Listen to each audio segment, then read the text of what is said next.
He once said, "The devil truly exists, and he came not with fire, but with light." Those words, spoken softly by Nikola Tesla, would haunt every experiment that followed. New York City, winter, room 3327, the New Yorker Hotel. An aging genius sits in the half-light, surrounded by silence thick as fog. On the table, pages of formulas, blue sparks dyeing the coils, the faint scent of ozone. He listens, not to sound, but to the absence of it. In that stillness, Tesla claimed to hear something alive, a rhythm, faint and cold, pulsing behind the air itself. He called it the electric whisper. To the world, he was the man who brought light. But Tesla himself once feared that the light he unleashed was not divine. He told Mark Twain, "I saw the light, Sam, but that light was not from God." From that moment, everything changed. Tesla stopped calling electricity a force. He began calling it a presence that observed, that waited, that tested. Tonight we open the last page of his lost notes and enter the night when Nikola Tesla claimed to speak to the devil. The story begins years earlier, Long Island, 1901, Wardenclyffe Tower. Tesla's great dream, to transmit free energy across the planet, to light every home without wires, without limits. But the investors withdrew. The tower went silent, a monument to a mind too far ahead of its time. In his loneliness, Tesla began to push the boundaries of what he called the resonance of life. He exposed his own body to millions of volts, currents that danced through him like lightning. He said it allowed him to see the anatomy of the universe itself. But one night, something changed. Tesla sat in the middle of the lab, surrounded by coils that glowed blue.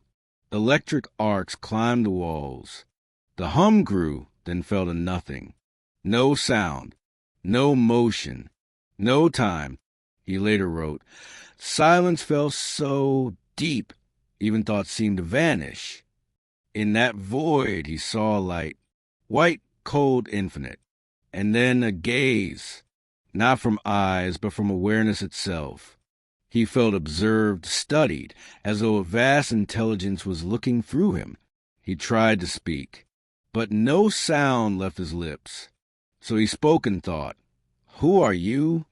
The answer came not as a voice, but as vibration, a pulse that shook the air itself. And then a word formed in his mind, a word older than language. Lucifer. The light dimmed. Tesla collapsed, trembling. The air smelled of iron and thunder. In his diary he wrote, "I saw the light that knows. It was not evil. It simply was." From that night, he never touched the Wardenclyffe coils again. He said, the experiment was not with electricity, but with creation itself.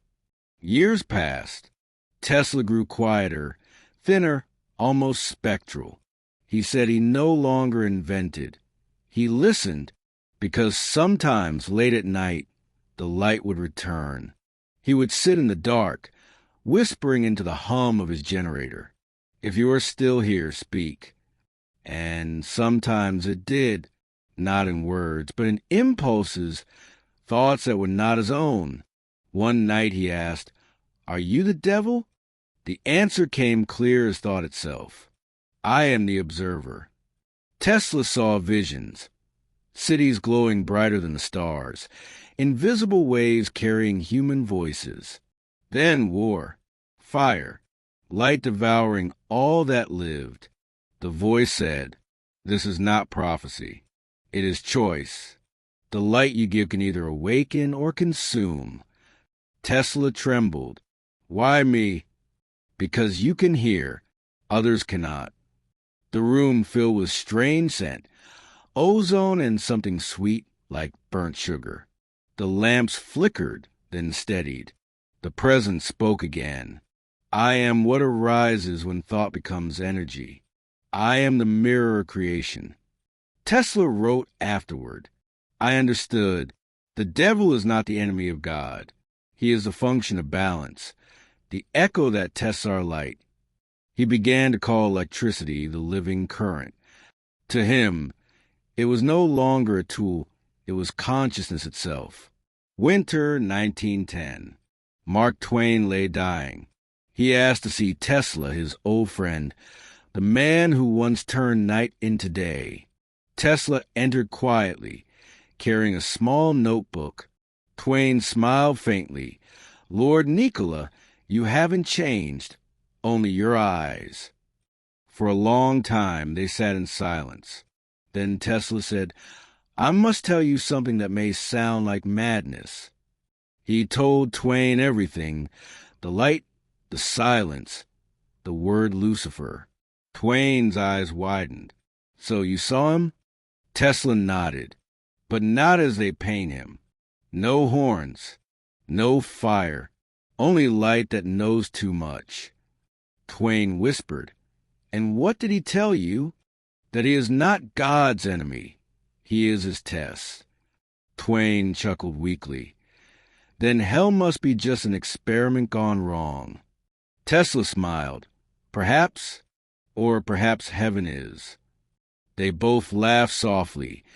Two dying men in a world that worshiped light, but forgot its shadow. Before Tesla left, Twain said, when I die, tell the world the story. But don't call it the devil. Tell them we create the darkness ourselves. Tesla nodded. He never wrote it down. He said, let them hear in their own silence. Years later, 1943, New York drowned in winter and war. The world burned with the same electricity Tesla once dreamed would save it. Room 3327. The old man sat alone, gloves on, lamp off. He no longer spoke to people, only to silence.